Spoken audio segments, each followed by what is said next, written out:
वरहमतुल्लाह। बिस्मिल्लाहिर्रहमानिर्रहीम। Unit number 3 जो है इंशाल्लाह आज हम डिस्कस करने जा रहे हैं जी। हमने स्टार्ट किया है इस लेक्चर में। अब तो ये किस बारे में है? ये theories of covalent bond and shape of the molecules के बारे में। देखें, पहली बात तो ये what is a covalent bond. तो ये आपको पता है कि कोवेलेंट बॉन्ड ऐसे बॉन्ड को कहते हैं जो दो एटम्स के दरमियान म्यूचुअल शेयरिंग ऑफ इलेक्ट्रॉन से बनता है। अब जब कोवेलेंट बॉन्ड बन जाता है तो इसके नतीजे में एक मॉलिक्यूल बनता है जिसके अंदर दो या दो से ज़्यादा एटम्स आपस में कोवेलेंटली बॉन्डेड होते हैं। तो किसी मॉलिक्यूल की शेप कैसी होती है और इसकी जो ये बॉन्डिंग है ये किस तरह जो है होती है, इस हवाले से मुख्तलिफ़ थियरीज़ हैं। तो ये चैप्टर जो है इन्हीं के मुताल्लिक है। ठीक है, तो सबसे पहली जो थ्योरी है वो है valence shell electron pair repulsion theory, जिसको शॉर्टली कहा जाता है वेस्पर थ्योरी या VSEPR theory, valence shell electron pair repulsion theory. इसके बाद है वैलेंस बॉन्ड थ्योरी। इसके बाद क्या है जी? Molecular orbital theory. अब देखें valence shell electron pair theory क्या कहती है। Valence shell electron pair theory ये कहती है कि जब कोई एटम क्या कर लेता है, बॉन्ड बना देता है, तो उसके आसपास दो किस्म के क्या होते हैं, पेयर्स होते हैं। इलेक्ट्रॉन के क्या होते हैं? पेयर्स होते हैं। एक का नाम होता है बॉन्ड पेयर, एक का नाम होता है लोन पेयर। ठीक है, मसलन यहाँ पे देखिए नाइट्रोजन है, इसका ताल्लुक कौन से ग्रुप से है? 5th ग्रुप से है। वैलेंस इलेक्ट्रॉन कितने होंगे? 5 होंगे। तो ये 5 इलेक्ट्रॉन हो गए। इसने एक हाइड्रोजन के साथ बॉन्ड बना दिया, दूसरे के साथ बॉन्ड बना दिया, तीसरे के साथ बॉन्ड बना दिया तो ये बन गया NH3। और 5 इलेक्ट्रॉन देखें अपने थे, 3 जब शेयर कर दिए तो 5 और 3 कितने हो गए? 8 हो गए। अब इस नाइट्रोजन के इर्द गिर्द अगर आप देखें तो आपके पास आपको नज़र आते हैं दो इलेक्ट्रॉन पेयर, दो किस्म के इलेक्ट्रॉन पेयर्स नज़र आते हैं। एक जो ये बॉन्ड से बना है, इस बॉन्ड के अंदर कितने इलेक्ट्रॉन्स हैं? 2 इलेक्ट्रॉन्स हैं। और एक ये जो लोन पेयर पड़ा हुआ है। तो इस तरह इस नाइट्रोजन के इर्द गिर्द कितने पेयर्स हो गए? 4 पेयर्स हो गए। 3 उसमें क्या हैं? बॉन्ड पेयर, और एक क्या है? Lone pair. तो valence shell electron pair repulsion theory के मुताबिक ये इनके दरमियान क्या है जी? डिफरेंस है कि बॉन्ड पेयर जो है वो बॉन्डिंग से बनता है, और जिन्होंने बॉन्ड नहीं बनाया हुआ उसको कहते हैं लोन पेयर। अब valence shell electron pair repulsion, देखिए ये नाम से जाहिर है कि वैलेंस शेल में जब ये इलेक्ट्रॉनों के पेयर आ गए, बॉन्ड पेयर और इलेक्ट्रॉन पेयर, तो VSEPR वेस्पर थ्योरी के मुताबिक ये जो पेयर्स होते हैं ये एक दूसरे से दूर दूर रहने की कोशिश करते हैं, जितना पॉसिबल हो ये दूर रहते हैं, ताकि इनके दरमियान रिपल्शन क्या हो? कम से कम हो। अब देखें ये आपस में क्या करेंगे? एक दूसरे को रिपेल करेंगे, क्योंकि दोनों क्या हैं? इलेक्ट्रॉनों के पेयर है, दोनों के ऊपर नेगेटिव चार्ज है। ये इसको क्या करेगा जी? रिपेल करेगा। ये इसको क्या करेगा? रिपेल करेगा। आपस में एक दूसरे को रिपेल करेंगे, तो रिपल्शन के नतीजे में ये ऐसी डिस्टेंस पे, ऐसे फासले पे जाएंगे जहाँ पे इनके दरमियान मैक्सिमम ये रिपल्शन क्या हो? कम से कम हो, मिनिमम हो। तो ये इसके बेसिक पॉइंट्स हैं। अब देखें कुछ और पॉस्टुलेट्स देखें। कहता है कि पेयर ऑफ इलेक्ट्रॉन्स ऐसे अरेंज होते हैं स्पेस में सेंट्रल एटम के अराउंड कि उनके दरमियान क्या हो जी? फासला ज़्यादा से ज़्यादा हो, रिपल्शन क्या हो? कम से कम हो। अब वो इलेक्ट्रॉन पेयर जो बॉन्ड बनाने से बनते हैं उसको कहते हैं बॉन्ड पेयर्स, और वो इलेक्ट्रॉनों का पेयर, वो जोड़ा इलेक्ट्रॉनों का जिसने बॉन्ड नहीं बनाया हुआ, उसको कहते हैं लोन पेयर। अब लोन पेयर जो होता है ये कहता है कैपेबल होता है occupying more space on the central atom than a bond pair, hence it will cause more repulsion as compare to bond pair. ठीक है, यहाँ पे देखें अभी जो हमने मिसाल देखी थी NH3 की, NH3 की, 3 इसके ऊपर क्या है जी? ये बॉन्ड पेयर हैं, 1 2 3, और ये वाला क्या है? लोन पेयर है। तो असल में ये लोन पेयर जो होता है इसकी रिपल्शन सबसे ज़्यादा होती है। तो जब इसकी रिपल्शन सबसे ज़्यादा होती है तो इसने ज़्यादा जगह घेरी हुई होती है, जबकि बॉन्ड और बॉन्ड के दरमियान रिपल्शन सबसे क्या होती है? कम होती है। और अगर कोई ऐसा है मॉलिक्यूल जिसमें 2 लोन पेयर हैं, एक लोन पेयर ये है और एक लोन पेयर ये है। तो लोन पेयर की रिपल्शन क्या होती है, सबसे ज़्यादा होती है। तो यहाँ पे ये देखें ऑर्डर लिखा हुआ है, लोन पेयर की रिपल्शन सबसे ज़्यादा, दूसरे नंबर पे लोन पेयर की बॉन्ड पेयर के साथ, तीसरे नंबर पे बॉन्ड पेयर की बॉन्ड पेयर के साथ। अब आगे कहता है कि forces of repulsion decreases with increasing bond angles. अच्छा, बॉन्ड एंगल जितना इंक्रीज होगा, यानी जितना डिस्टेंस ज़्यादा होगा दोनों के दरमियान, तो लाजमी बात है रिपल्शन क्या होगी, कम से कम होगी। अब बॉन्ड एंगल से क्या हो रहा है, देखें ये है, ये यहाँ पे एंगल बन रहा है और एक ये एंगल बन रहा है।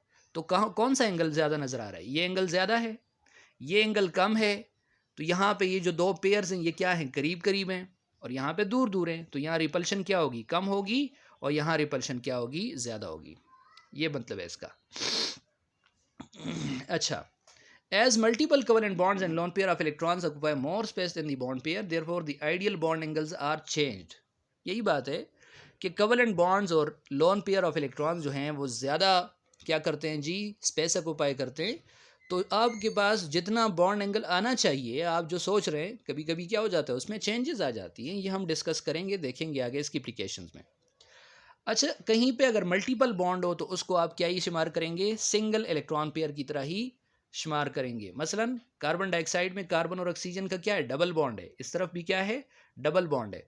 तो ये डबल बॉन्ड जो है इसको आपने क्या मानना है, इसको आपने मानना है एक ही इलेक्ट्रॉन पेयर, और इसको भी क्या मानना है, इलेक्ट्रॉन पेयर एक ही। आल दो यहाँ पे 4 इलेक्ट्रॉन है, लेकिन आपने इसको कैसे ट्रीट करना है, सिंगल इलेक्ट्रॉन पेयर की तरह ही ट्रीट करना है। अच्छा, इसकी वैसे शेप क्या होनी चाहिए, लीनियर होनी चाहिए। मैंने थोड़ी बेंड बना दी है तो लीनियर होती है। अच्छा, एक और बात, the effect of bonding electron pair decrease with increasing electronegativity of an atom bonded to central metal atom forming a molecule. अच्छा, कहते हैं कि जो ये इलेक्ट्रॉन पेयर्स की जो रिपल्शन है, ये जो इलेक्ट्रॉन पेयर्स की जो क्या है, इसका इफेक्ट जो है किसके ऊपर, बॉन्डिंग के इलेक्ट्रॉन के ऊपर, ये इंक्रीज होती है किससे, इलेक्ट्रोनेगेटिविटी ऑफ एटम से। यानी इलेक्ट्रोनेगेटिविटी, कोई ऐसा एटम लगा हुआ है जो क्या है, इलेक्ट्रोनेगेटिव है, तो इसका अपना क्या होगा, एक इफेक्ट होगा सेंट्रल मेटल एटम के गिर्द, किस पे जी, बॉन्डेड एटम्स पे। ठीक है। आठवीं बात ये है कि शेप ऑफ द मॉलिक्यूल जो है ये डिपेंड करता है किसके ऊपर, कि कितने नंबर ऑफ इलेक्ट्रॉन, ये पेयर जो हैं वो मौजूद हैं, और उनकी नेचर क्या है सेंट्रल मेटल एटम के गिर्द। अब इसकी एप्लीकेशंस देखते हैं। तो पहली एप्लीकेशन आ जाती है इसमें, ऐसे मॉलिक्यूल जिसके अंदर सिर्फ 2 इलेक्ट्रॉन पेयर हैं, मसलन BeCl2, यह सेंट्रल मेटल एटम है Be, तो यहाँ पे देखें एक क्लोरीन लगा हुआ है, एक क्लोरीन सिर्फ लगा हुआ है, यानी Be के आसपास कितने इलेक्ट्रॉन पेयर हैं, 2। तो इसकी शेप क्या है, लीनियर, और इसके दरमियान एंगल कितने का होगा, एंगल होगा 180 का।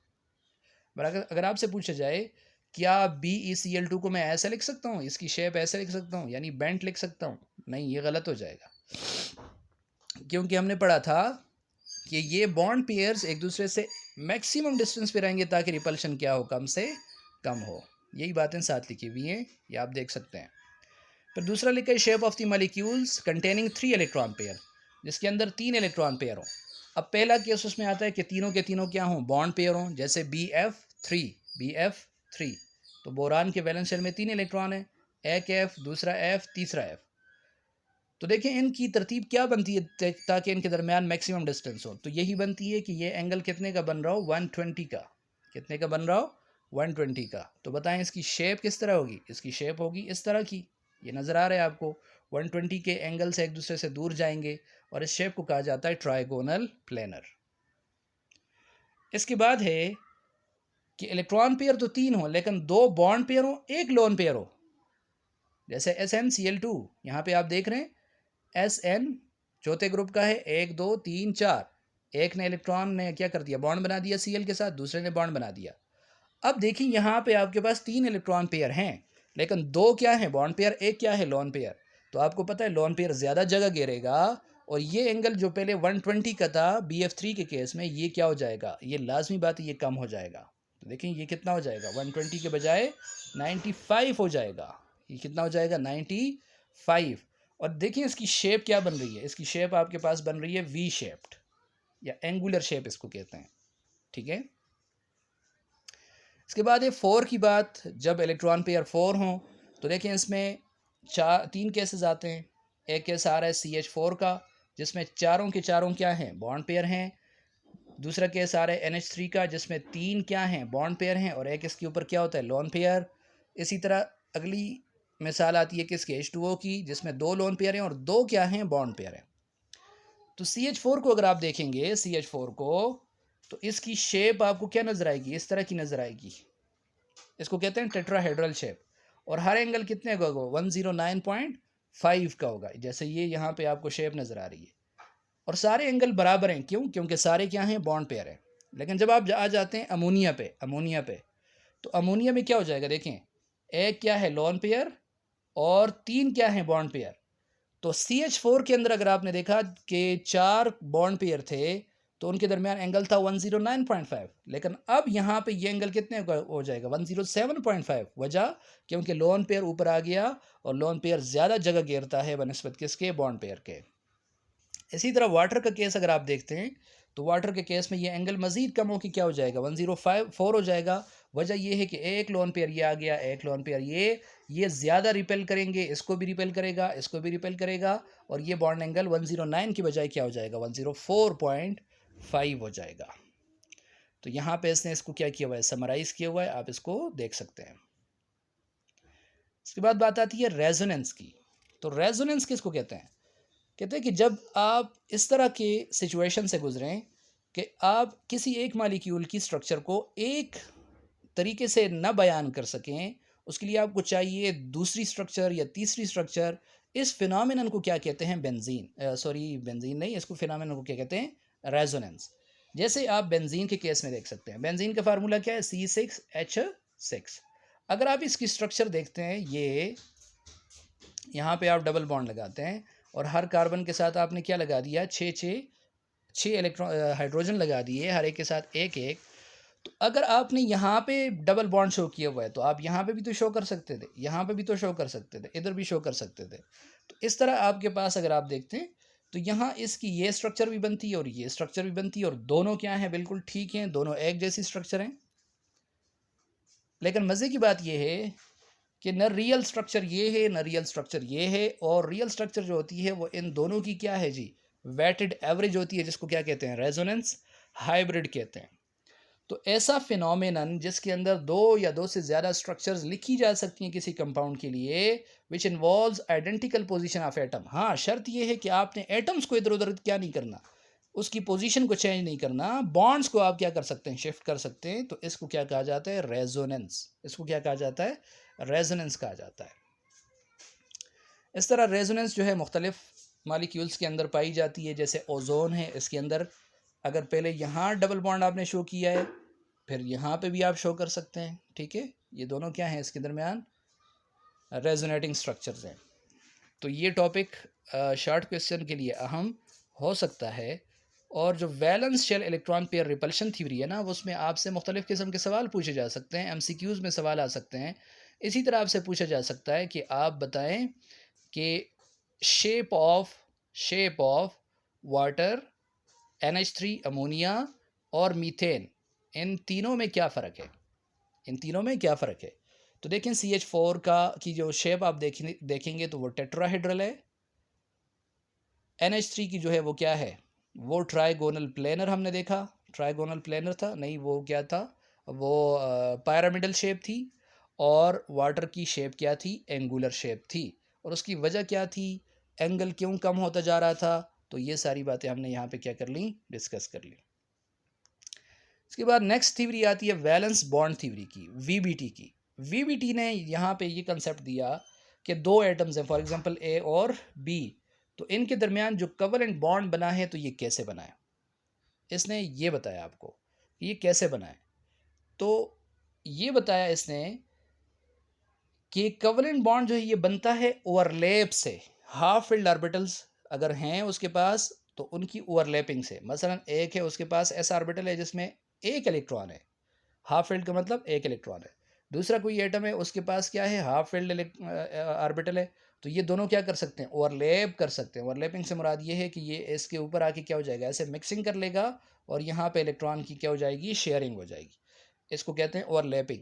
तो कोवेलेंट बॉन्ड इसके मुताबिक, VBT के मुताबिक किससे बनता है, overlapping of those orbital which have half field electron, उससे बनता है। अब कहते हैं कि जब दो हाफ फील्ड इलेक्ट्रॉन्स ओवरलैप कर लें तो सिंगल कवलेंट बॉन्ड बनता है।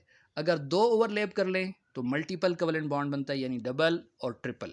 ठीक है। इसी तरह वो ऑर्बिटल जो ओवरलैप करते हैं उसके पास इलेक्ट्रॉन्स जो होंगे उनकी स्पिन क्या होनी चाहिए, अपोजिट होनी चाहिए। उनकी स्पिन क्या होनी चाहिए, अपोजिट। मसलन आपने एक क्या कर दिया एस, दूसरा एस, आपने क्या करवा दिया ओवरलैप। अब दो इलेक्ट्रॉन्स यहाँ पे आ गए तो एक की अगर स्पिन ये है तो दूसरे की स्पिन ये होगी। ये किसने बताया था, ये पाली एक्सक्लूजन प्रिंसिपल ने बताया था कि दो इलेक्ट्रॉनों के लिए सेम ऑर्बिटल के अंदर चार के चार मैग्नेटिक क्वांटम नंबर्स क्या नहीं हो सकते, सेम नहीं हो सकते। अब the shared electron pair must be localised between the atoms. Localised का मतलब ये है कि दो एटम्स के दरमियान फिक्स हो, दो एटम्स के दरमियान क्या हो, फिक्स हो। इलेक्ट्रॉन जो पेयर हो, दो एटम्स है, एक ए है और एक बी है, इन्होंने जो बॉन्ड बनाया हुआ है तो इलेक्ट्रॉन्स इधर ही हों, ये नहीं कि इधर से उधर जा रहे हो, उधर से इधर जा रहे हो, डीलोकलाइजेशन ना शो करें, बल्कि क्या हो, लोकलाइज्ड हो। इसी तरह इलेक्ट्रॉन जो पेयर्स हैं वो रिस्पॉन्सिबल होते हैं किसके लिए, रिपल्सिव फोर्सेस, जो हमने वेस्पर थ्योरी में पढ़ा, इसमें भी ये लिखा हुआ है जी। इसी तरह orbitals having a pair of electrons are unable to take part in the bond formation. अगर किसी ऑर्बिटल में ऐसा है कि दो इलेक्ट्रॉन पड़े हुए हैं, एस ऑर्बिटल है या पी कोई ऑर्बिटल है, उसके अंदर दो इलेक्ट्रॉन है, तो वीबीटी के मुताबिक ये क्या नहीं लेगा, बॉन्ड बनाने में हिस्सा नहीं लेगा। अब जो ओवरलैपिंग होती है दो एटम्स के दरमियान, वो दो तरह की हो सकती है। या तो हो सकती है वो क्या, या तो हो सकती है हेड टू हेड, या तो हो सकती है क्या जी, head to head, head to head, और या हो सकती है वो साइड वाइज, या क्या हो सकती है, साइड वाइज ओवरलैपिंग। तो अगर हेड टू हेड ओवरलैपिंग होती है तो उससे बनता है सिग्मा बॉन्ड। तो आपसे पूछा जा सकता है what is sigma bond, the bond which is formed by the linear या हेड ऑन ओवरलैपिंग या हेड टू हेड ओवरलैपिंग, उसको क्या कहते हैं, सिग्मा बॉन्ड कहते हैं, और ये स्ट्रॉन्ग बॉन्ड होता है। अब सिग्मा बॉन्ड जो है यानी हेड टू हेड ओवरलैपिंग किसके दरमियान हो सकती है, तो एस और एस के दरमियान हो सकती है। मसलन एक का एस आ गया, दूसरे का एस आ गया, देखें सीधा सीधा क्या कर गए, ओवरलैप। एस और पी के दरमियान हो सकती है, ये एस है और ये क्या है, पी, इसके दरमियान ओवरलैपिंग हो गई। और पी के दरमियान भी बन सकता है कि ये एक पी है और ये दूसरा पी है, तो इनके दरमियान क्या हो गई, ओवरलैपिंग। तो किसी में भी हो सकती है। अब एस और एस की मिसाल क्या है, हाइड्रोजन, क्योंकि हाइड्रोजन के पास एस ऑर्बिटल है, दूसरे हाइड्रोजन के पास भी एस ऑर्बिटल है, ये ओवरलैपिंग हो गई। ये यहाँ पे आपको देख रहे हैं, दिखा रहा है, ये आपको शो किया हुआ है। तो ये कौन सी ओवरलैपिंग, एस एस। इसी तरह एस और पी ओवरलैपिंग की मिसाल में आप देख सकते हैं एच सी एल, यहाँ एक हाइड्रोजन है और क्लोरीन आपको पता है 3p ऑर्बिटल उसके पास क्या है, हाफ फील्ड है, तो वो क्या कर सकता है इसके साथ ओवरलैपिंग, ये देखें ये ओवरलैपिंग शो की हुई है। इसी तरह पी ओवरलैपिंग किसके दरमियान हो सकती है, तो क्लोरीन की आपस में ही क्लोरीन के साथ हो सकती है, फ्लोरीन की हो सकती है, ब्रोमीन की हो सकती है।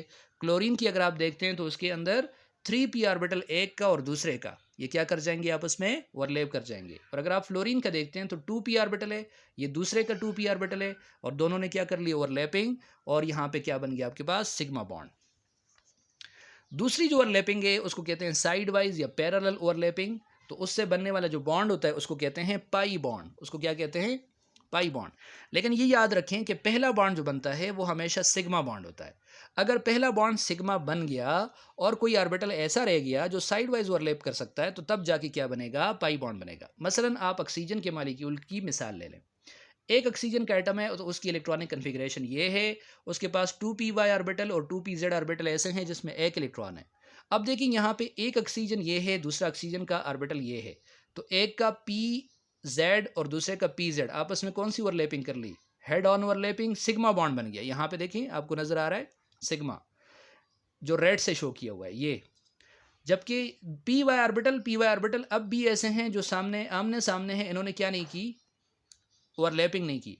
तो ये साइड वाइज क्या कर लेंगे, ओवरलैपिंग कर लेंगे, ये ऐसे ओवरलैपिंग कर लेंगे, यानी ऐसे ओवरलैपिंग नहीं करेंगे, ऐसे ऐसे नहीं, बल्कि ऐसे ऐसे, ये हो गया, ये दूसरा आ गया। ऐसे ओवरलैपिंग से जो बॉन्ड बनता है इसको क्या कहा जाता है, पाई बॉन्ड। इसको क्या कहा जाता है जी, पाई बॉन्ड कहते हैं। इसके बाद कंसेप्ट आता है किसका, हाइब्रिडाइजेशन का। तो हाइब्रिडाइजेशन किसको कहते हैं जी, हाइब्रिडाइजेशन से मुराद ये है कि जब कोई एटम क्या करता है, बॉन्ड बनाता है, तो ऐसा नहीं कि वो सीधे सीधे क्या कर लेता है, ओवरलैपिंग बल्कि यहाँ से एक मसला क्रिएट हुआ जब वीबीटी ने ये सारा अपना एजम्पशन पेश की, तो यहाँ से एक मसला पेश हुआ। मसलन मसला क्या है जी, कार्बन को जब आप देखते हैं तो कार्बन की इलेक्ट्रॉनिक कन्फिग्रेशन ये नज़र आती है आपको। अगर आप इसको देखते हैं तो कार्बन के पास एक और दो अनपेयर्ड इलेक्ट्रॉन है, लेकिन अब इसका मतलब ये है कि कार्बन जो है वो 2 बॉन्ड बना सकता है, लेकिन बात ये है कि असल में कार्बन 4 बॉन्ड बनाता है। तो फिर उसके लिए कहा गया कि ये ग्राउंड स्टेट है और ये एक्साइटेड स्टेट में जब जाता है तब बॉन्ड बनाता है। एक्साइटेड स्टेट में क्या हुआ कि एस का ऑर्बिटल यहाँ से इधर खाली ऑर्बिटल में आ गया। अब इसके पास 1 2 3 4 ऑर्बिटल ऐसे हैं जिसके पास क्या है जी, अनपेयर्ड इलेक्ट्रॉन है। जब 4 अनपेयर्ड इलेक्ट्रॉन हैं तो अब कार्बन कितने बॉन्ड बना सकता है, 4। अब एक एस है और 3 क्या है, पी। अब फॉर एग्जांपल कार्बन ने 4 बॉन्ड बना दिए जैसे CH4 में, तो इसका मतलब ये कि एक कार्बन एस की वजह से बनाएगा और 3 किसकी वजह से बनाएगा, पी की वजह से। तो इसका मतलब ये है कि 3 बॉन्ड जो हैं वो पी की वजह से जो हैं वो एक जैसे हैं, और एस की वजह से जो बॉन्ड है वो इन तीनों से क्या है, मुख्तलिफ है। यानी 4 बॉन्ड जो कार्बन के होंगे वो आइडेंटिकल होंगे, और एक जो बॉन्ड होगा वो तीनों से क्या होगा, मुख्तलिफ होगा। But it is not the case in reality. लेकिन रियलिटी में ऐसा नहीं होता। रियलिटी में जब देखा गया तो कार्बन ने चारों के चारों बॉन्ड जो बनाए वो बिल्कुल क्या हैं, सेम हैं। तो यहाँ से एक कंसेप्ट दिया गया, और वो कंसेप्ट दिया था पालिंग और स्लेटर ने, जिसको कहा गया हाइब्रिडाइजेशन। उनके मुताबिक कि जब कभी डिफरेंट एटॉमिक ऑर्बिटल्स इन्वॉल्व होते हैं बॉन्डिंग के अंदर, तो ये ऑर्बिटल्स पहले क्या कर जाते हैं जी, मिक्स कर जाते हैं, और मिक्सिंग से इनकी एनर्जी शेप वगैरह सेम हो जाती है, और इन नए बनने वाले ऑर्बिटल्स को कहते हैं हाइब्रिड ऑर्बिटल्स, और इस फिनोमिनन को क्या कहते हैं, हाइब्रिडाइजेशन। तो ये पूरी यहाँ पे डिफिनीशन लिखी हुई है हाइब्रिडाइजेशन की, जो आप यहाँ पे देख सकते हैं कि ये ऐसा प्रोसेस है जिसमें एटॉमिक ऑर्बिटल जिनकी एनर्जी डिफरेंट है, शेप भी क्या है, डिफरेंट है, वो आपस में मिक्स होते हैं और नए set of equal number of orbitals बनाते हैं जिनकी एनर्जी और शेप क्या होती है, सेम होती है। अब जितने ऑर्बिटल्स क्या कर रहे हैं, हाइब्रिडाइज हो रहे, नए उतने ही हाइब्रिड ऑर्बिटल्स बनते हैं। इसकी मुख्तलिफ टाइप्स हैं, लेकिन आपके कोर्स में 3 टाइप्स हैं, sp3, sp2 और sp। अब अगर sp3 को आप देखते हैं तो sp3 s एक है और p कितने हैं, 3। जैसे यहाँ पे देखें तो एक s और 3 p, जब ये तीनों इन्वॉल्व होंगे हाइब्रिडाइजेशन में, तो बताएं नए बनने वाले हाइब्रिड ऑर्बिटल्स कितने होंगे, 4 होंगे। यहाँ पे आप देख सकते हैं कि 2s वाला यहाँ प्रोमोट हो गया, इसके पास एक इलेक्ट्रॉन बच गया, पी के अंदर 3 इलेक्ट्रॉन आ गए, तो ये आपको नज़र आ रहे हैं। और जब इनकी हाइब्रिडाइजेशन हुई sp3, तो इनसे नए ऑर्बिटल्स बने, और उनकी जो एनर्जी थी वो सब की क्या है, सेम है। यहाँ पे आप देख रहे हैं इसकी एनर्जी कम है, इसकी एनर्जी ज़्यादा है, लेकिन जो नए बने 4, अब कितने हाइब्रिडाइज हो रहे थे, एक एस और 3 पी, टोटल 4, तो नए बने 4 हाइब्रिड ऑर्बिटल जिनका नाम क्या है, sp3 हाइब्रिड ऑर्बिटल। तो वो क्या कर लेंगे जी, वो ऐसे अरेंज हो जाएंगे ख़ास ओरिएंटेशन में। और कार्बन के केस में यहाँ जब sp3 हाइब्रिडाइजेशन होती है तो आपने पढ़ा होगा कि कौन सी स्ट्रक्चर बनती है जी, टेट्राहेड्रल, और एंगल कितने का होगा, 109.5 का होगा। इसी तरह sp2 में एक s और 2 p ऑर्बिटल क्या होते हैं, हाइब्रिडाइजेशन में इन्वॉल्व हो जाते हैं। एक p ऑर्बिटल क्या रह जाता है, अनहाइब्रिड रह जाता है, और नए कितने हाइब्रिड ऑर्बिटल बनते हैं, 3। अब वो 3 जो हैं वो तो सिग्मा बॉन्ड बना देते हैं। देखें ये सिग्मा बॉन्ड 1 2 और 3, ये सिग्मा बॉन्ड बना दिया। और वो पी ऑर्बिटल जिसने हाइब्रिडाइजेशन में हिस्सा नहीं लिया हुआ, वो इस कार्बन पे और इस कार्बन पे क्या है, उसी तरह मौजूद है, तो उन्होंने साइड वाइज ओवरलैपिंग करके क्या बना दिया, पाई बॉन्ड बना दिया। इसी तरह sp हाइब्रिडाइजेशन में जब देखते हैं तो एक s और एक p इन्वॉल्व हो जाता है। देखें 2 p ऑर्बिटल ऐसे रहते हैं जो अनहाइब्रिड होते हैं। जब 2 अनहाइब्रिड हैं तो इसका मतलब ये है कि 2 यहाँ पे अनहाइब्रिड ऑर्बिटल्स क्या करेंगे, वो साइड वाइज ओवरलैपिंग करके क्या बना देंगे, पाई बॉन्ड बना देंगे। तो एक बात यहाँ से सामने आई कि हाइब्रिड ऑर्बिटल हमेशा सिग्मा बॉन्ड बनाएंगे, और अनहाइब्रिड ऑर्बिटल हमेशा क्या बनाएंगे, पाई बॉन्ड बनाएंगे। ठीक है, तो ये थी बात सारी किसकी, यहाँ तक थ्योरीज की और हाइब्रिडाइजेशन की। नेक्स्ट इंशाल्लाह हम MOT पे बात करेंगे और इस चैप्टर को क्या करेंगे, एंड करेंगे।